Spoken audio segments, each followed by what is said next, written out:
বাজারে গিয়ে প্রথমে এডামামে, অ্যাভোকাডো, শসা, তারপর ধনেপাতা আর দিল বলে একটা হার্বস এখানে পাওয়া যায়, সেটা কিনে নিয়েছি। তারপর বাড়ি ফিরে এসে বোনলেস চিকেন রাখা ছিল, সেটাকে চৌকো চৌকো করে ছোটো ছোটো কেটে নিয়েছি। এরপর কিন্তু ম্যারিনেট করে নিয়েছি।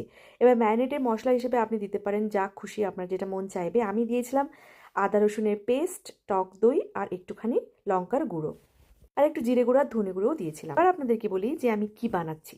তো আজকে আমি বানাতে চলেছি একটা হেলদি স্যালাড।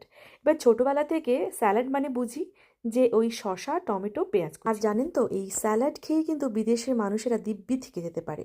তবে সেটা শুধু এই শসা, টমেটো, পেঁয়াজ নয়, এখানে স্যালাডের কিন্তু অনেক ভ্যারাইটিস হয়। স্যালাডে বিভিন্ন জিনিসপত্র পড়ে, যেমন পড়ে অ্যাভোকাডো, টমেটো, পেঁয়াজ, শসা। বেসিক্যালি আপনি এই স্যালাডে যা খুশি দিতে পারেন আপনার পছন্দের।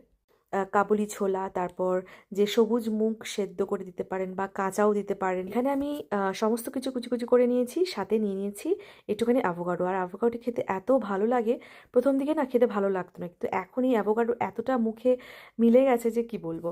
আর এখন আমি কিন্তু প্যানটা গরম করে ওর মধ্যে অল্প একটুখানি অলিভ অয়েল দিয়ে ম্যারিনেট করা চিকেনগুলো এখানে দিয়ে দিয়েছি। এবার চিকেনগুলো ওখানে হচ্ছে। ওর চিকেনটা কিন্তু ব্রেস্ট পিস, তো একদম সেদ্ধ হতে বেশি সময়ও লাগবে না।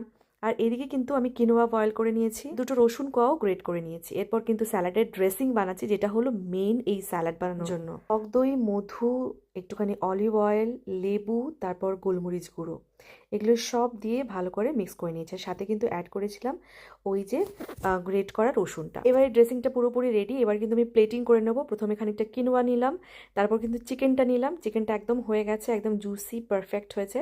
এরপরে কিন্তু সমস্ত কিছু স্যালাডের যেগুলো মানে শসা, টমেটো, অ্যাভোকাডো, পেঁয়াজ, তারপর ধনে পাতা, তারপর কিন্তু এই দিল, তারপর কিন্তু ওই এডামামে যেটা কিনেছিলাম সেটাও অ্যাড করলাম। আর এরপরে কিন্তু যেটা অ্যাড করেছি সেটা হচ্ছে ওই সসটা। মামাম কিন্তু পেঁয়াজ খেতে পারে না, কাঁচা পেঁয়াজটা, তাই জন্য ওকে পেঁয়াজ ছাড়া আর সমস্ত আইটেমটা এখানে দিলাম। তো এখানে কিন্তু রেডি হয়ে গেল আমাদের তিনজনের পুরো স্যালাড বোল। আর এটা দুপুরবেলা আমরা খাই জেনারেলি এখন, তো এটা ভীষণই ফিলিং হয় আর অনেকক্ষণ পেটে থাকে, বেশ ভালো।